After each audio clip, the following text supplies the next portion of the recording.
The way we organize healthcare today will not be enough to meet the challenges of tomorrow. What works now may already be outdated next year.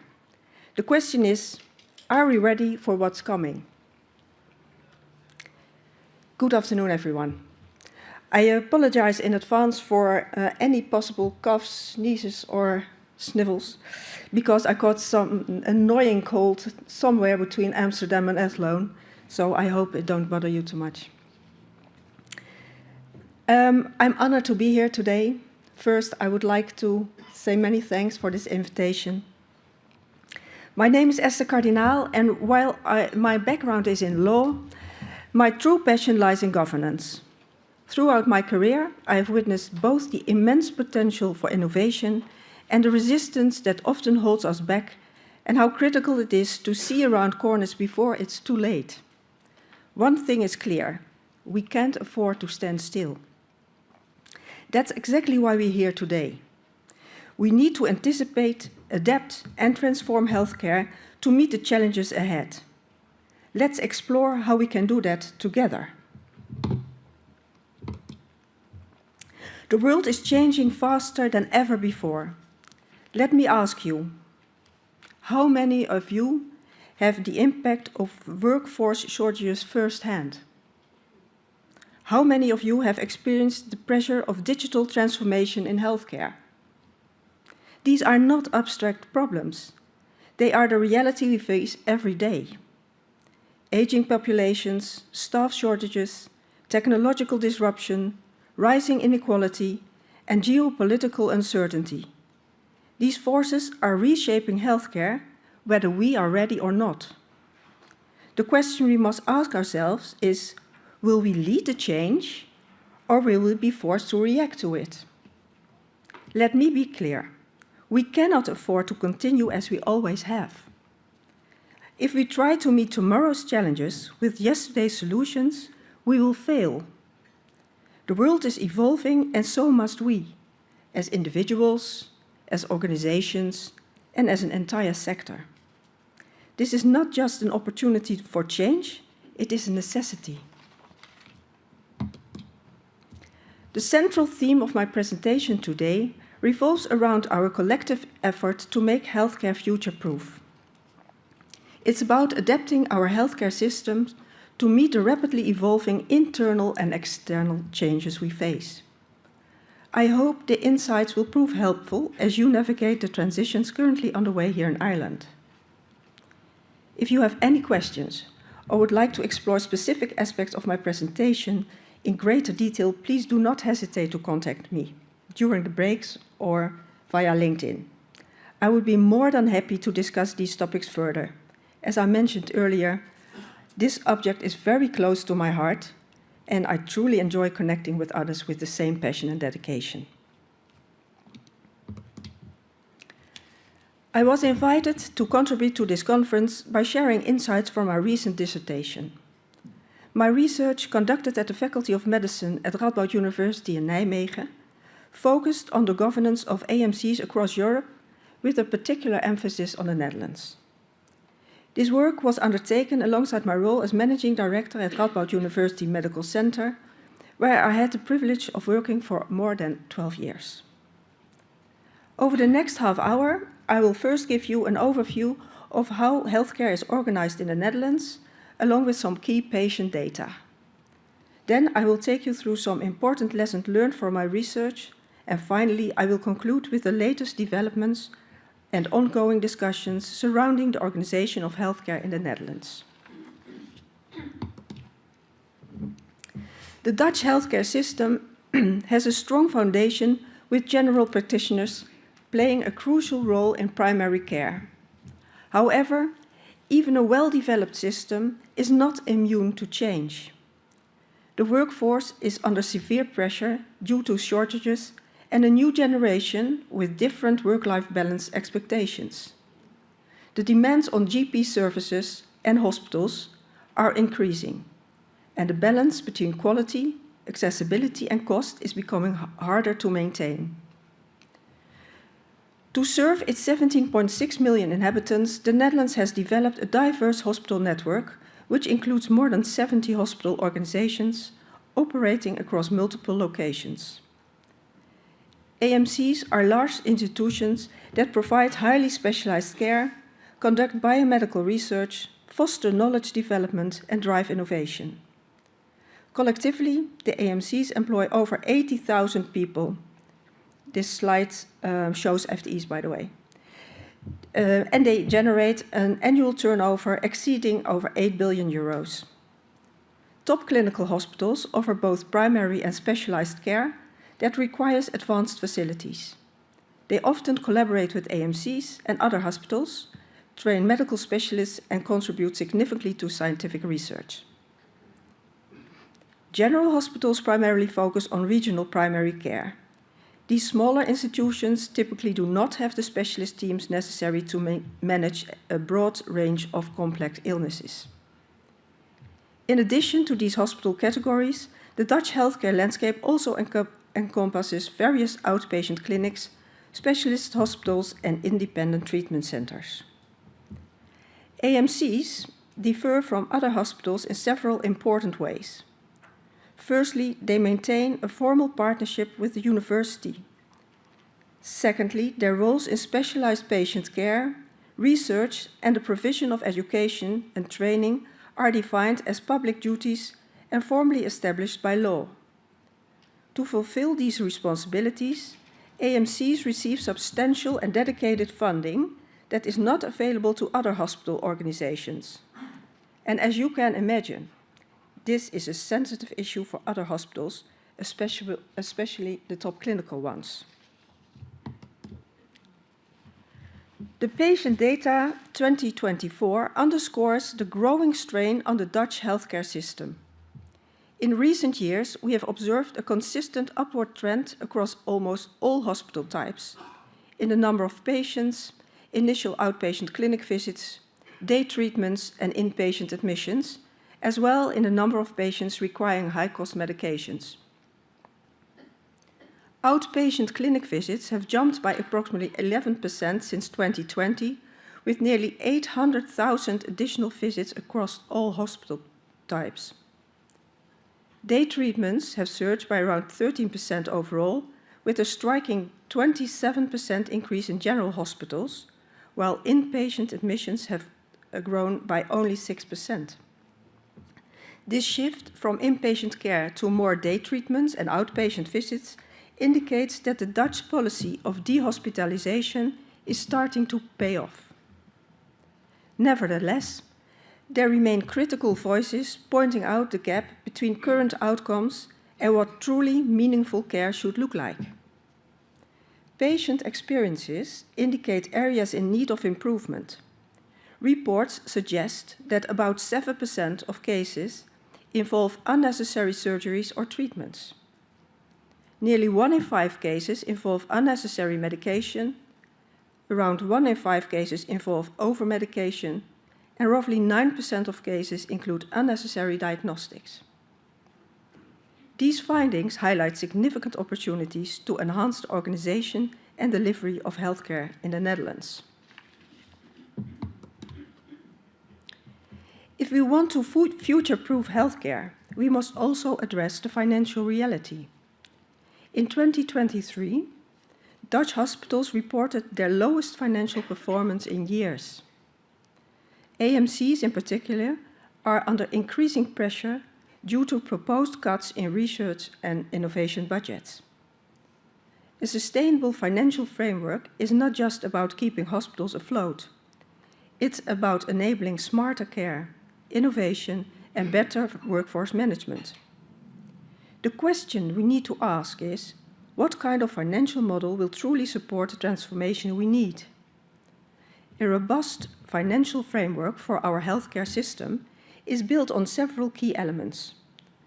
Together, these elements form the financial cornerstone of a sustainable and innovative healthcare future. It starts with improved productivity through smarter care organization, which drives better hospital outcomes. Clear leadership and strong collaboration among all healthcare stakeholders ensure that every part of the system is aligned and working together. In addition, integrating digitalization and automation with streamlined administrative processes guided by a unified national strategy will harness new technologies to boost efficiency. Strategic decision-making is also crucial, with portfolio choices carefully balanced to meet quality, volume, and financial demands. Finally, modernizing employment practices and involving healthcare professionals in decision-making is essential for retaining the talent that keeps the system running. In summary, addressing these key elements is critical to establishing a financial framework that not only supports the current transformation, but also lays the groundwork for a sustainable and innovative healthcare system. A financial framework that effectively supports the transition is a fundamental prerequisite for survival. I have outlined the Dutch situation for you, a healthcare landscape in flux, where every stakeholder must adapt to ensure a future-proof system. Now I would like to share the findings of my research, which specifically examines the governance of AMCs in this evolving context. The impetus for my investigation came from a note issued by the Dutch House of Representatives. On 11 July 2014, the Dutch Minister of Health, together with the Minister of Education, published a positioning policy paper on AMCs. And while this paper did not explicitly question the validity of AMCs, it did raise critical questions about their future role and existence. Given the significance of these issues, I expected AMC leadership to proactively express their unique value and characteristics. However, in the ensuing years, I observed what I can only describe as a deafening silence.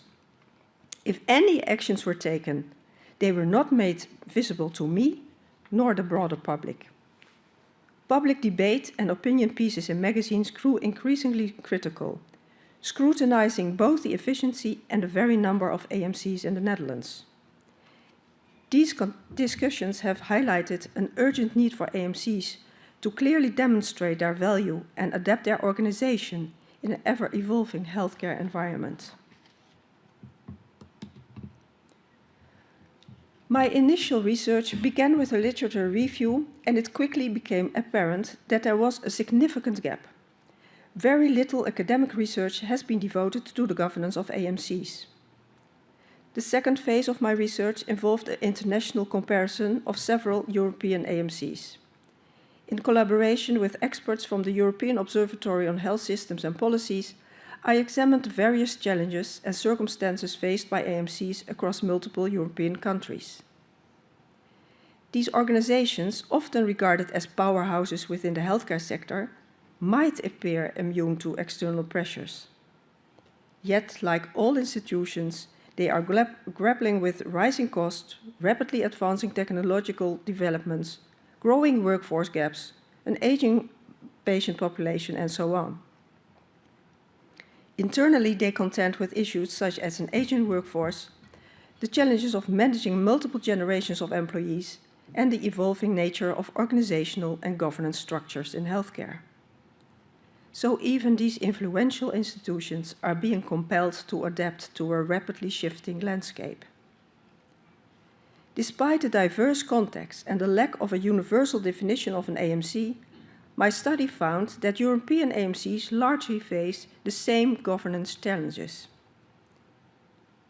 Imagine a balancing act where the three core missions, patient care, research, and education, must be maintained without tipping the scales. While striving to maintain this balance, a financial tension, or competition if you like, emerges from among these core tasks. At the same time, there are growing concerns about long-term financial sustainability due to a changing healthcare landscape. Pervasive workforce gaps compound the problem. Additionally, there's often inadequate infrastructure for knowledge sharing, which hampers the flow of ideas and best practices. All of this occurs while external stakeholders scrutinize AMCs critically, demanding greater transparency and distinctiveness, which makes it even harder to meet their responsibilities. But what struck me the most was that my research reveals that most European UMCs lack the agility needed to respond to changing circumstances. And I ask you, if an organization struggles to adapt to change, how can it ensure its long-term sustainability? Or, as the theme of today's meeting suggests, can such an organization truly see around corners? For this very reason, my third study focused on the use of business models within Dutch AMCs. The term business model is widely used in academic literature today, often in the context of innovation or disruptive innovation. Business model innovation is defined as the development of new value proposition in response to changing circumstances, precisely what we identified earlier as essential for the challenges we face today. However, the dynamic nature of healthcare, combined with high levels of regulation and the involvement of numerous stakeholders, complicates business model innovation. Despite these challenges, empirical research demonstrates that innovation in healthcare can be successfully achieved through the application of business models. Yet, the use of business models within Dutch AMCs has not been successful. Why not? My study revealed that a business model can support the complex governance of an AMC and even serve as a tool to drive change. However, the findings indicate significant variation in how business models are designed, used, and understood. Additionally, while there is broad recognition of their potential to drive change, their practical application remains limited. In Dutch AMCs, business models are often perceived as too abstract and are primarily used for cost-benefit analysis rather than as instruments for addressing internal and external challenges. In my view, there has been insufficient investment by stakeholders in creating a shared ambition for using business models. The problem is not the model itself, but the fact that there is no shared language or common ambition around their use. Without that, even the best designed model is just another report on the shelf. To conclude, I will guide you through 4 developments that have recently taken place in the Dutch healthcare sector, each reflecting a shared desire to bring about change in the healthcare landscape. But before we dive in, I must warn you, don't get too excited. None of these examples is the Holy Grail, and many barriers still lie ahead on the road to success. Let's begin with the first development in September 2022. Numerous stakeholders in the healthcare sector, including a diverse spectrum of healthcare providers, patient groups, healthcare insurers, municipalities, and the Ministry of Health, signed the so-called Integrated Healthcare Agreement. This ambitious pact emerged from a strong collective need to join forces, ensuring that Dutch healthcare remains future-proof, accessible, and affordable. The agreement calls on all parties to, and I quote, bring about a radical change in the Dutch healthcare system and society's perception of healthcare. There are high expectations in Dutch society for this broad, ambitious collaboration. Yet the current system, with its fragmented financing and diverse legal framework for healthcare providers, renders collaboration challenging. Unfortunately, several parties have begun doubting their participation in the agreement, citing concerns about feasibility, financial uncertainties, lack of engagement, and the absence of legal enforceability, with some even arguing that it promotes individualism over collaboration. My research leads me to conclude that the necessary conditions for fostering a safe, collaborative environment within this framework have not yet been sufficiently established. Moving on to the second development, let's consider the long-standing debate in the Netherlands on the centralization versus decentralization of care. Take acute care as an example. Until recently, the prevailing opinion was not scaling up acute care, was that scaling up acute care to a limited number of large hospitals would improve quality and address staffing shortages. However, Denmark's experience tells a different story. Halving the number of emergency departments and hospital locations has led to a decline in quality. In fact, closing an emergency department often marks the beginning of a hospital's decline, affecting the surrounding region. GPs become hesitant to refer patients to these scaled-down facilities due to a perceived drop in quality, and ambulances began to avoid them. Over time, even the GPs may leave the area, creating what some call a healthcare desert. And some are already experiencing this in the Netherlands as well. In response, a counter-argument has emerged. Perhaps we should consider downscaling large hospitals. Critics claim that large hospitals incur high costs due to significant overhead, staffing, and equipment expenses, and some even suggest that curative care has resulted in a bloated system of overly large hospitals. The third development shifts our focus to the social domain. This initiative, primarily led by municipalities, covers areas such as employment, participation, healthcare, youth, education, and integration. A recent study in the Netherlands explored a structural financing model to boost collaboration between the social and medical domains, with the aim of shifting focus from healthcare to the social domain. Yet insufficient financial resources are currently hindering this transition. Adequate funding is needed for non-patient-related activities, such as collaboration, innovation, and mutual learning. Now, a law is being developed to allow care offices, municipalities, and insurers to invest in preventive measures in the social domain, including cross-domain payments. Notably, providers in the social domain are excluded from this legislation. What do you think? Will it be successful? I don't think so. Finally, let's turn to the fourth development, a government initiative to develop an investment model for prevention. This model aims to ensure that those financing preventive measures also benefit from the outcomes.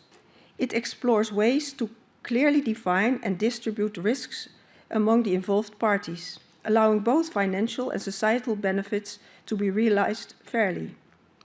However, implementing this approach requires funding, a challenging prospect given the government's recent decision to cut the prevention budget. Consequently, healthcare chain partners are now being urged to enhance prevention through collaboration, despite the lack of financial resources. These four examples offer just a glimpse into the attempts to create new ways of working and collaborating with the healthcare chain to address the challenges of our time. They not only reflect our shared sense of urgency and strong willingness to tackle these issues together, but also, and you call it merit curveballs, I think, yeah, it also highlights the significant obstacles that remain before these initiatives can be successful. The urgency to change is felt by everyone in healthcare. Innovative solutions are being explored across different sectors, and often they show promising results. But time and again, we see the same mistakes, failing to invest in shared ambitions, neglecting the importance of a common language for change, and overlooking the systems that either support or hinder progress. This is unfortunate, as it can slow down the process at best and lead to failure at worst. My takeaways for today. First, investing in shared ambitions and cultivating a common language for change is essential. Time for reflection, discussion, and internalization is often underestimated. My advice, double the time you initially planned for it. Maintaining alignment throughout the journey is just as crucial. Regular check-ins help ensure that shared language and goals remain relevant and that the right path is still being followed. This ongoing dialogue is vital to keeping all stakeholders on the same page. While strengthening collaborative relationship, it is also important to focus on the systems that either support or hinder progress. Outdated structures, also in automation and digitalization, can quickly in turn obstacles rather than enablers of change. The urgency of current challenges is widely recognized, but transformation is only possible when the right conditions are in place. Without a strong foundation, large-scale change becomes exceedingly difficult. Engaging all stakeholders early in the process allows for a discussion on what is needed to ensure full commitment. For me, one lingering question remains. Who takes responsibility for this? Who drives this forward and ensures its success? Who safeguards the necessary conditions and guides the process? My research revealed that healthcare providers would welcome more direction from the government. But is that really the case? Recent events in the Netherlands serve as a cautionary tale. A Dutch minister recently resigned after attempting to push through radical change, aiming to consolidate pediatric heart surgery services during what became known as the child heart crisis. This failure did not stem from the ambition itself, but from the failure to create a safe environment where all parties felt equally valued. It exemplifies how difficult it can be to set aside individual organizational interests for the greater good. The result was a political scandal that ultimately cost the minister his position. So where does that leave us? The reality is we are all responsible. Healthcare leaders, policymakers, researchers, each of us plays a role in shaping the future. The question is not whether change will come, but whether we will be prepared for it. Can we truly see around corners? And if not, what will it take for us to get there? I haven't quite yet around this corner myself, but I hope I have able to shed a little light on yours. Thank you.